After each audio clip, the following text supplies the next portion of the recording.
Scorpio, have you ever woken up in the middle of the night with your heart racing, thinking about a conversation you had hours before? That feeling that something wasn't right, that the person was saying one thing but their look was saying something completely different. You get up, go to the window, and stand there trying to decipher what really happened, because you feel everything in a way others can't understand. And sometimes, this ability to feel things at the deepest levels becomes a curse when you meet the wrong signs. Today I'm going to reveal something that will explain why you feel drained after spending time with certain people, why some interactions leave you with that heavy feeling in your chest, as if someone has sucked your life energy, why you come home after specific encounters and need hours to feel like yourself again. It's no coincidence. It's not your oversensitivity.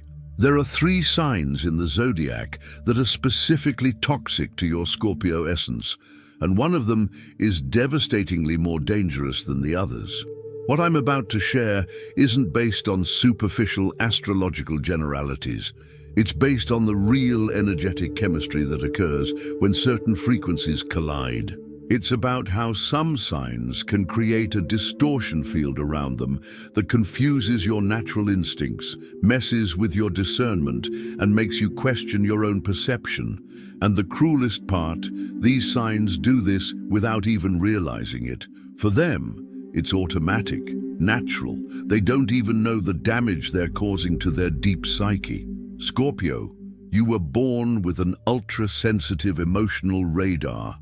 You can detect lies from miles away, sense when someone is hiding intentions, perceive layers of meaning that go unnoticed by others. But there are 3 types of people who can hack this system. They've found ways, unconscious but devastatingly effective, to slip under your radar. And when that happens, you don't just feel confused, you feel betrayed by your own intuition. The first sign that devastates Scorpio is Gemini.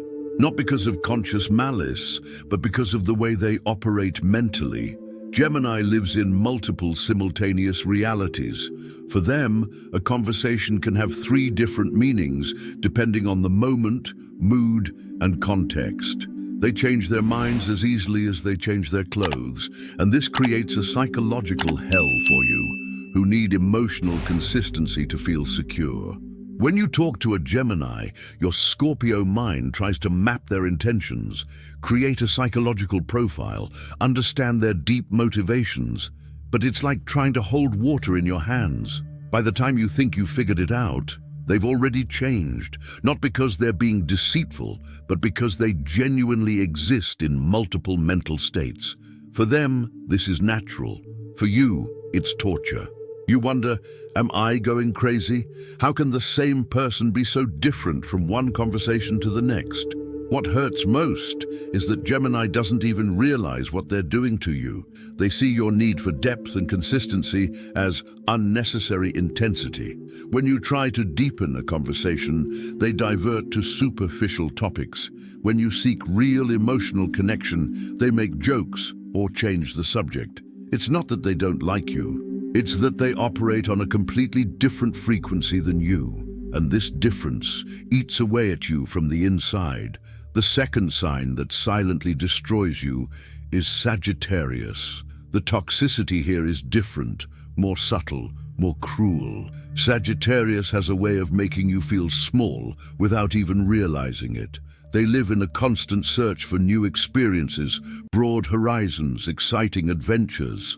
And when you try to share your deep inner experiences, your fears, your discoveries about yourself, your personal transformations, they make you feel insignificant.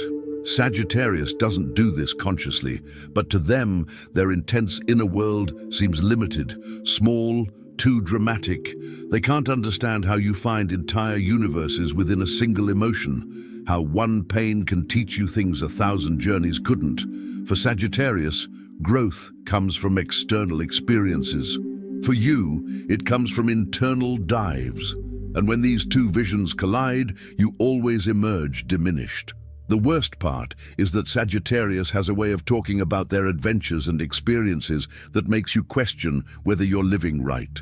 They tell stories of travels, people they've met, things they've done, and you sit there listening, wondering if their rich inner life is worth anything, if their profound transformations have value, if their way of being is enough. Sagittarius doesn't intend to make you feel this way, but they effortlessly achieve it.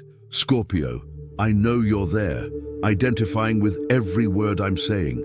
I know there's someone specific on your mind right now, someone who makes you feel exactly what I'm describing.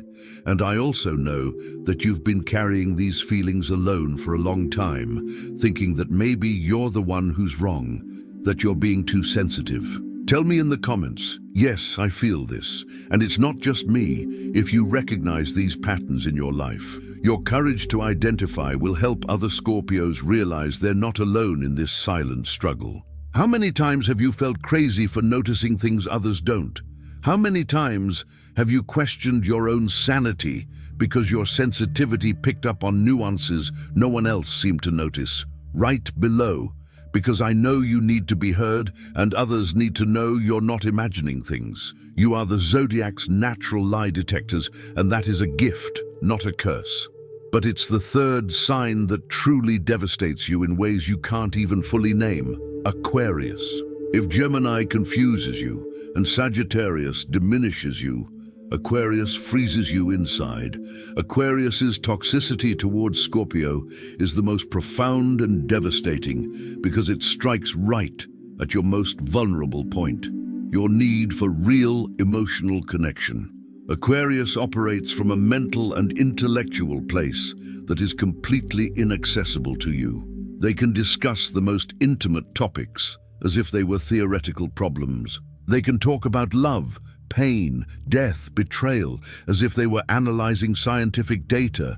And when you open up emotionally, when you share your depths, they respond with cold analysis, logical advice, and rational solutions. For Aquarius, this is a genuine way of helping. For you, it's a rejection of your deepest essence.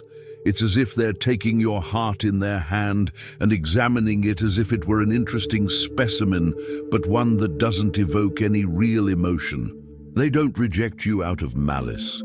They reject you because they genuinely can't access the emotional depths where you naturally reside. What hurts most is that Aquarius has a way of making you feel too intense without saying it directly. They don't need words. The slightly uncomfortable look when you get emotional, the awkward silence when you share something profound, the way they change the subject or make a joke when things get emotionally intense. All of this slowly teaches you that your intensity is not welcome. Scorpio, you need to understand that when an Aquarius makes you feel like you're too much, it's not about you being defective. It's about you operating on completely incompatible frequencies. Aquarius needs emotional distance to function. You need emotional closeness to breathe. When you try to connect, it's like trying to tune two radios to different frequencies. You'll just get static. But among these three, which is the most toxic for you? The answer will shock you because it's not obvious. It's not Aquarius with its emotional coldness. It's not Gemini with its fickleness. It's Sagittarius. And I'll explain why in a way that will make perfect sense to your Scorpio soul. Sagittarius is the most toxic because it's the only one of the three that can make you doubt your own worth in a systematic and devastating way. Gemini confuses you, but you know the confusion isn't your fault, it's their fickle nature. Aquarius rejects you emotionally, but you can understand that they simply don't access those depths. But Sagittarius makes you believe your way of being is wrong. Sagittarius has an expansive energy that on the surface seems positive and inspiring. They talk about growth, about possibilities, about not limiting yourself. And initially, this resonates with you because you also seek transformation and constant evolution. The problem is that the way Sagittarius defines growth is fundamentally incompatible with your nature. For Sagittarius, growth means freeing yourself from emotional limitations.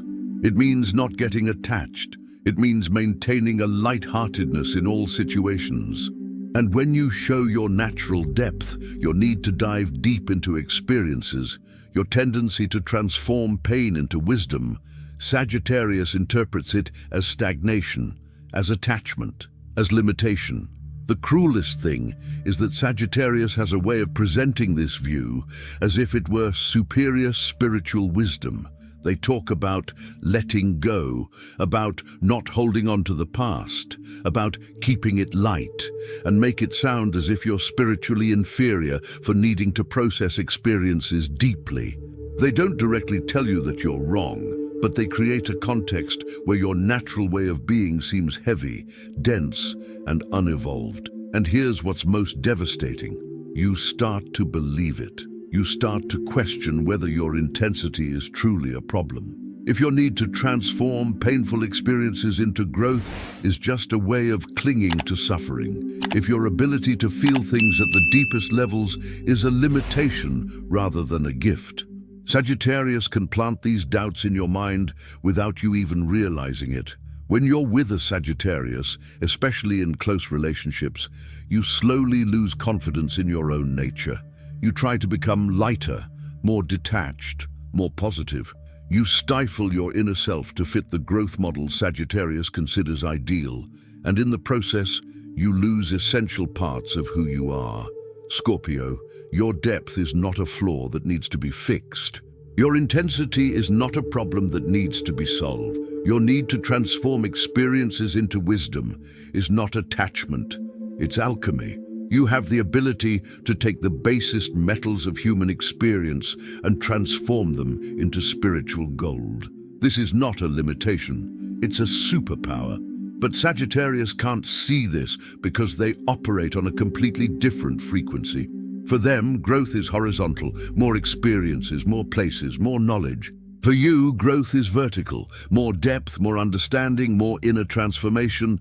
Neither approach is wrong, but when Sagittarius tries to convince you that theirs is superior, that's where the danger lies. A toxic relationship with a Sagittarius works like this. At first, you're inspired by their expansive energy. It feels like you've finally found someone who also seeks growth and evolution. But slowly, you realize you need to hide your inner depths to maintain harmony. When you share a profound inner discovery, they respond with something like, "Don't dwell on it, go live your life." When you want to process a difficult experience, turn it into a learning experience, they tell you to get over it and move on. When you show your intense and passionate nature, they make comments about you holding on to things. And slowly, you learn to censor yourself, to hide who you really are, so as not to seem too heavy to them. What Sagittarius doesn't understand is that their intensity isn't heaviness, it's depth. Their need to process experiences isn't attachment, it's transformation. Their ability to feel things at the most subtle levels isn't dramatic, it's refined sensitivity. But in Sagittarius's presence, all these qualities are reframed as flaws. And here's what hurts the most. Sagittarius genuinely believes they're helping you. They see your deep nature as a prison from which you need to be freed. They try to cheer you up, to pull you out of your depths, to make you more free and detached. And when you resist, when you insist on your need to process things internally, they become frustrated, as if you're choosing suffering over the freedom they're offering. But Scorpio, let me tell you something no one has ever said before. You don't need freedom from your depths. You need someone who will dive into those depths with you. You don't need to learn to be lighter. You need to find people who recognize the beauty of your emotional density. You don't need to heal from your intensity. You need to celebrate it as the rare gift it is. Sagittarius's toxicity isn't intentional, but it's devastating because it's wrapped in the guise of spiritual growth. It's hard to argue with someone who's telling you to be freer, happier, more detached. But when that freedom requires you to abandon your essence, it's not freedom, it's self-betrayal. With Gemini, you can learn to accept their inconsistency without taking it personally. With Aquarius, you can understand that their emotional coldness is their limitation, not yours. But with Sagittarius, it's more complicated because they attack your self-perception. They make you question whether your natural way of being is healthy or not. Scorpio, when you're in relationships with these three signs, different parts of you are attacked. With Gemini, your need for consistency is frustrated. With Aquarius, your need for emotional connection is rejected. With Sagittarius, your very nature is questioned as if it were a flaw. And that's why Sagittarius leads as the most toxic, because it doesn't just hurt you, it makes you doubt whether you deserve anything better. But here's the truth I want you to engrave on your soul. Your depth is your greatest gift. Your ability to transform pain into wisdom is rare and precious. Your emotional intensity is like a radar that detects truths others can't even perceive. You don't need to become more superficial to be accepted. You need to find people who recognize and celebrate the depths where you naturally reside. The ideal relationship for you isn't with someone who pulls you out of your depths, but with someone who dives into those depths with you. It's not with someone who makes you question your intensity, but with someone who feels nourished by it.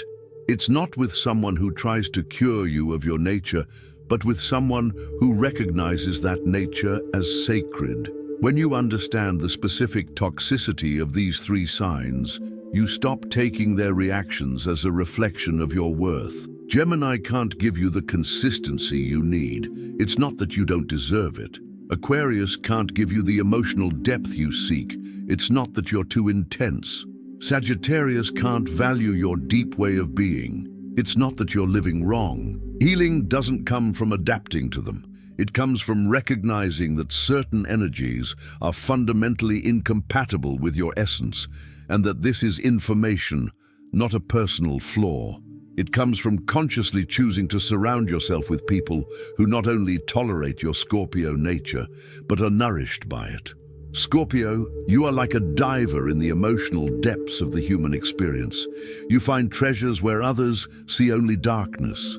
Your ability to transform, lead into gold, pain into wisdom, chaos into order, is a gift few possess. Don't let anyone, not Gemini, not Aquarius, not Sagittarius, convince you that this nature is a problem to be solved. Over the next few days, observe your interactions with people of these three signs. Notice how you feel before, during, and after. Notice which parts of you feel rejected or misunderstood. Notice when you catch yourself trying to adapt, to diminish yourself, to make yourself more palatable. These observations will give you valuable insights into which relationships nourish your essence and which drain it. And remember, recognizing toxicity isn't about judging or condemning other signs. It's about recognizing energetic incompatibilities and making conscious choices about where to invest your precious emotional energy. You don't need to save anyone from their own nature. You need to protect your own. If this content touched your Scorpio soul deeply, if you finally felt seen and understood in your intensity, share in the comments which of these three signs most affects you personally. Your experience can help other Scorpios recognize toxic patterns in their own lives. And remember to subscribe to the channel for more content that honors your deep nature instead of trying to change it. Turn on your notifications because I'll continue creating content that celebrates your intensity as the superpower it truly is. You're not here to be light and superficial. You're here to be profound and transformative. And that's not a flaw. It's purpose.